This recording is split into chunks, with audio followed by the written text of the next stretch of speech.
Ils disent qu'ils sont démocrates, ce sont eux qui ont détruit la Libye, organisé l'invasion du Sahel.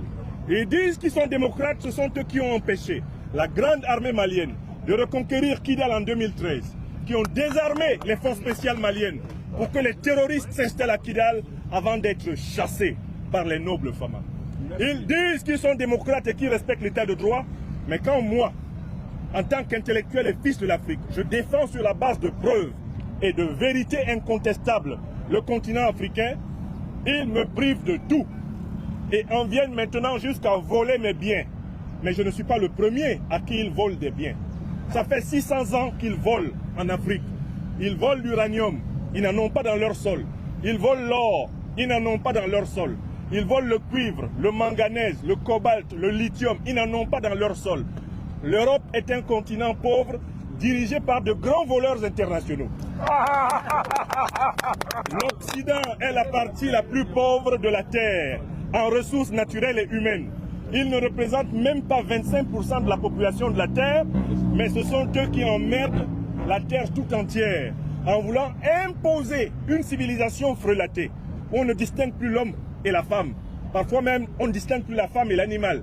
Une civilisation frelatée qui proclame le respect des valeurs humaines et qui partout organise des guerres, qui finance des groupes terroristes, qui crée Al-Qaïda en 1980 pour combattre les soviétiques en Afghanistan et qui crée l'État islamique dans les années 2000. Ça, c'est le président Donald Trump qui l'a dit.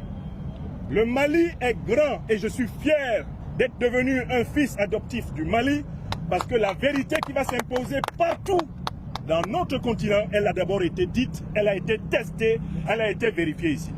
Bienvenue, bienvenue. Je finis mon propos en disant à Boubou Mabel et à tous les frères ici rassemblés que je ressens un sentiment de fierté et de reconnaissance immense envers chacune et chacun d'entre vous qui prenez la peine de voir en quoi j'apporte ma modeste pierre, ma modeste contribution à notre lutte. Je ne peux pas oublier que les plus hautes autorités de ce pays, à la tête desquelles son Excellence Monsieur le Général d'Armée, Assimi Goïta, très tôt, ont perçu en quoi je pouvais être utile à la révolution malienne. Partout ailleurs dans le monde, les grandes puissances coptent les cerveaux de toutes les origines. La bombe atomique américaine a été préparée par un Allemand. Il s'appelait Einstein. Il a émigré aux États-Unis et il a été intégré dans les laboratoires de fabrication d'armes de guerre des États-Unis. Dans les grandes écoles militaires de l'Occident, des experts, même africains, enseignent, chacun dans sa discipline. Ceux qui sont comme moi du domaine des sciences humaines, ils enseignent la philosophie, ils enseignent la sociologie, ils enseignent l'anthropologie. Ceux qui sont dans le domaine des mathématiques enseignent des mathématiques et on ne regarde que la qualité du CV. L'Afrique possède des cerveaux qui plus est panafricanistes. Le Mali a compris qu'il faut rassembler ici le hub intellectuel panafricaniste le plus puissant du monde. Et si le Mali le fait, nous allons réussir ce que nos ancêtres ont fait en 1946. La première vague de libération de l'Afrique, elle est partie du Mali quand ici, à Bamako, tous les meilleurs intellectuels du continent africain avaient pied sur terre et participaient au débat pour construire l'unité africaine. Dans la constitution du Mali, il est toujours dit que ce pays, et c'est l'un des rares à l'avoir écrit, est prêt à céder tout ou partie de sa souveraineté pour l'unité africaine. Être malien, c'est être panafricaniste.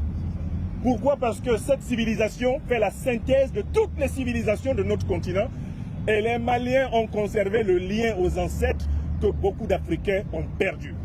Je remercie donc du fond du cœur le président Assimi Goïta et ses compagnons pour la reconnaissance qu'ils me font en me permettant de contribuer à mon modeste niveau à éclairer la lumière des futurs grands officiers du Mali et peut-être demain encore de l'AES. Je remercie les mouvements de la société civile ici rassemblés. Je ne les connais pas au détail, mais que chacune et chacun d'entre vous se sente remercié et salué autour de mon frère Boubou Mabel, que je connais par les médias et maintenant que je connais en chair et en os. Je remercie toutes les Maliennes et les Maliens, toutes les Africaines et les